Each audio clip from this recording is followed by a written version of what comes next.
Labas vakaras, mėly Šiaulių televizijos žiūrovai, eteryje laida Miesto savaitė. Šį kartą mūsų laidoje Šiaulių miesto savivaldybės administracijos direktorius Vladas Damulevičius. Labas vakaras. Sveiki, labas vakaras. Pirmiausiai pakalbėkime apie jau prasidėjusį šildymo sezoną. Iš tikrųjų, kada tiksliai paskelbta šildymo sezono pradžia, kas pirmiausiai, kokios įstaigos bus pradėtos šildyti, kada šildymas bus įjungtas ir šiauliečių butuose. Biudžetinės įstaigose, iki mokyklinio ugdymo įstaigose šildymo sezono pradžia paskelbta yra trečiadienį buvo paskelbta, o šiauliečiai savo butuose šilumą turbūt jau yra pajutę, tai yra miestiečiams daugiabučių namų bendrijose, neorganizuose namuose pajungta penktadienį. Atrodo, spalis tik prasidėjo, iš tikrųjų, ar tas šildymo sezonas, ne anksčiau šiais metais prasideda negu ankstesniais metais ir kokios galimybės šiauliečiams tie, kurie dar nenorėtų šildytis, ar jie gali rinktis? Nėra prievartinio kelio, čia nėra, jeigu nusprendžia gyventojai dauguma, kad dar per anksti šildytis, kad dar šilta, tai gali kreiptis į Šiaulių energiją ir nesišildyti. O sezoną pradėjome šiais metais berods vieną dieną anksčiau negu pernai. Esame turėję metų, kai pradėjom šildymą, paskui orai atšilo ir buvom nutraukę šildymo sezoną vienais metais. Bet šiais metais žiūrime ilgalaikės orų prognozės, tai dėja nieko gero nėra ir jau netgi paskelbus šildymo sezono pradžią, vidutinė paros temperatūra, reikia skelbti pradžią, kai 3 paras būna vidutinė paros temperatūra, žemiau negu 10 laipsnių, iš tikrųjų tai jau buvo 5 dienos. Nes kaip tik išėjo savaitgalis, tai jau pilnai privalom skelbti ir nieko gero nerodo, kad prognozės, kad gali pasikeisti orai. Daugelį miestų kalbama, kad šis šildymo sezonas gali būti rekordinis dėl savo kainos. Kokia situacija Šiauliuose, kiek tą kainą koreguoti padeda nauja jėgainė? Šiauliečiam pasisekė, kad Šiaulių energija pastatė biokuro deginamą katilinę ir iš dalies piko metu bus naudojamas biokūras. Vasarą tai pilnai biokūro užtenka pajėgumų teikti šiltą vandenį. Tai šildymo kaina teoriškai turėtų mažėti 16% Bet aišku, jeigu dujų kainos svyruos ir, sakysime, jos kils, tai įtaką kainai turės. Bet sumažėjimas kaino 16% yra, reiškia, nuo to lygio, kas būtų buvę, jeigu būtume mes nepastatę šitos biokūrų kūrenamos katilinės. Tai bet kuriuo atveju mes, jeigu kaina būtų dujų stabili, mes mokėtume 16% mažiau negu prieš tai mokėjome. Tai iš tikrųjų nebloga žinia šiauliečiams. Dar viena nebloga žinia, tai kad valstybinė kelių direkcija skyrė papildomai lėšų Šiaulių miestui. Kokia tai suma ir kam tie pinigėliai gali būti naudojami? Šiaulių miestas iš kelių direkcijos papildomai gavo 850 000 litų. Tai mes tokias gauname apie 4 milijonus kiekvienais metais. Tai būna skiriama kelių dangų remontui, gatvių priežiūrai žiemą, saugumo reikmėm. Tai šiais metais gautos papildomos lėšos yra įskirstomos Sprudeikos gatvės įrengimo apmokėjimui virš 300 000, šaligatvių įrengimui skirsime apie 150 000 papildomai, Vyturių gatviai šiek tiek pritrūkome ir papildomai skirsime virš 100 000 ir kitom eismo saugumo priemonėm, tai yra įrengti pėsčiųjų perėjas, ženklinti, jeigu pastebėt mieste atsirado salelės saugumo ir tokiam priemonėm papildomai skirsime lėšų. Jūs paminėjote Vyturių gatvę, tai yra tas naujasis planuojamas dviračių takas? Čia yra lygiagrečiai Vyturių gatvėje, lygiagretus dviračių pėsčiųjų takas, ten jo ilgis virš 3 km, tai mes būtent apie šitą projektą ir kalbame. Ir šią gatvę, pėsčiųjų tiksliau taku, jau miestiečiai galės naudotis šiais metais, jis iki galo nebus įrengtas.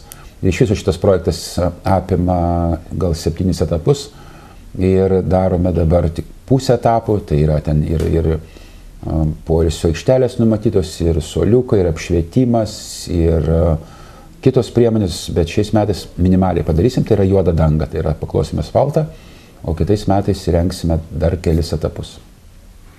Šiauliečiai, miesto svečiai, visi vairuotojai jau pastebėjo, kad šiuo metu vyksta intensyvūs darbai ant Tilžės gatvės senojo viaduko. Kodėl dabar po liktai neseniai praėjusios rekonstrukcijos prireikė remonto ir kiek laiko dar panašiai tie darbai gali trukti? Darbai dar gali trukti apie mėnesį laiko. Apie šią problemą jau mes žinojome priduodant viaduką pernai, bet kaip žinia, vyko krepšinio čempionatas ir visus mūsų konkursus ir darbai buvo organizuojami taip, kad miestui tinkamai pasirengti privalėjome viaduką atidaryti, visas 4 eismo juostas, nors apie šią problemą ir tada jau sprendėme ir čia pas mane rinkomės rangovai, subrangovai, Latvijos viena firma ir prašėme sutvarkyti siūlės temperatūrinės taip, kaip priklauso, bet dėja, nes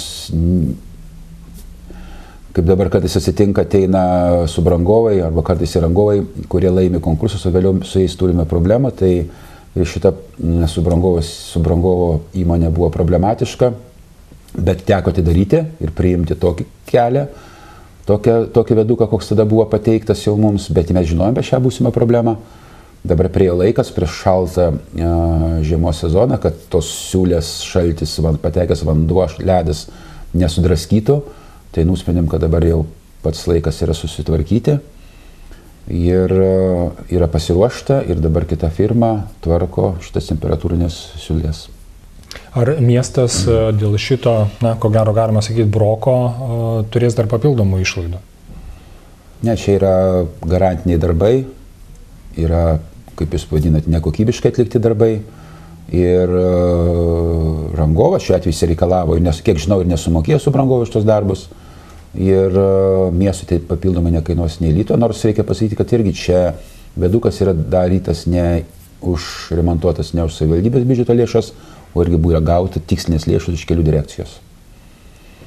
Iš tikrųjų, šiauliečių, kurie naudojasi visuomeniniu transportu, jau artimiausių metų laukia maloni staigmena.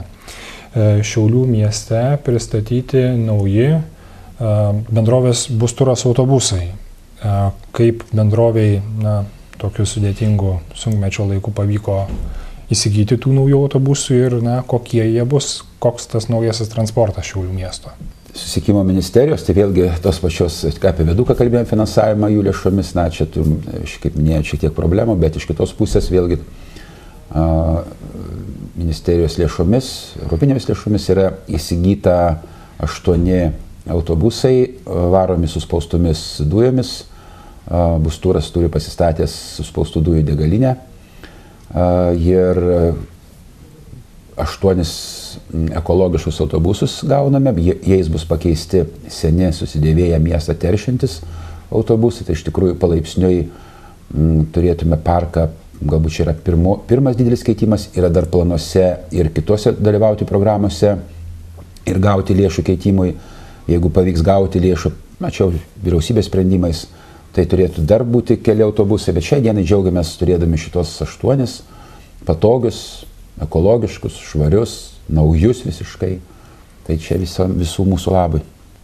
8 nauji autobusai, iš tikrųjų, turėtų būti pakankamai, nemenka pinigų suma. Kiek tai yra galbūt paramos lėšų, kiek pats miestas ar viešojo transporto bendrovė prisideda prie šio projekto ir kiek dažnai bendrai pasitaiko, kad Šiauliai galėtų leisti savo įsigyti naujų autobusų, naujų transporto priemonių keleivinių. Projekto vertė iš viso apie 8 milijonus, su PVM, be PVM skaičiuojant, nes PVM yra netinkamos išlaidos, reikės grąžinti, paskui mes vėlgi atgauname, sudėtingas finansavimo mechanizmas, bet bendroji sumoji Busturas prisideda milijonų ir mes gavome apie 7 milijonus.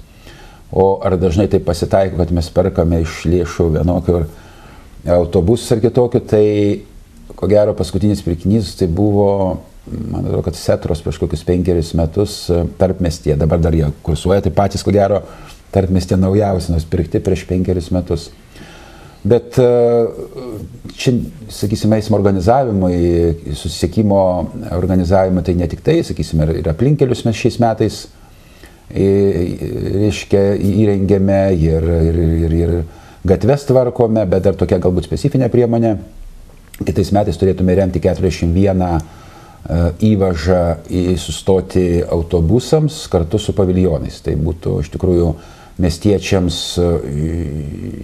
tikrai didelė nauda, nes nemažai raštų gauname iš žmonių, kurie prašo, žmonės prašo įrengti paviljonus, apsisaugoti nuo lietaus, nuo saulės. Tai tokių jau kitais metais turėtų atsirasti dar 41 paviljonas, dengtas paviljonas Šiaulių mieste. Iš tikrųjų, šioje laidoje taip išėjo, kad tikrai nemažai gerų naujienų šiauliečiams ir miesto svečiams pranešėme. Ačiū direktoriui už dalyvavimą laidoje. Ačiū Jums, kad pakvietėt. Su visais atsisveikiname lygiai savaitę. Viso geriausio. Viso gero.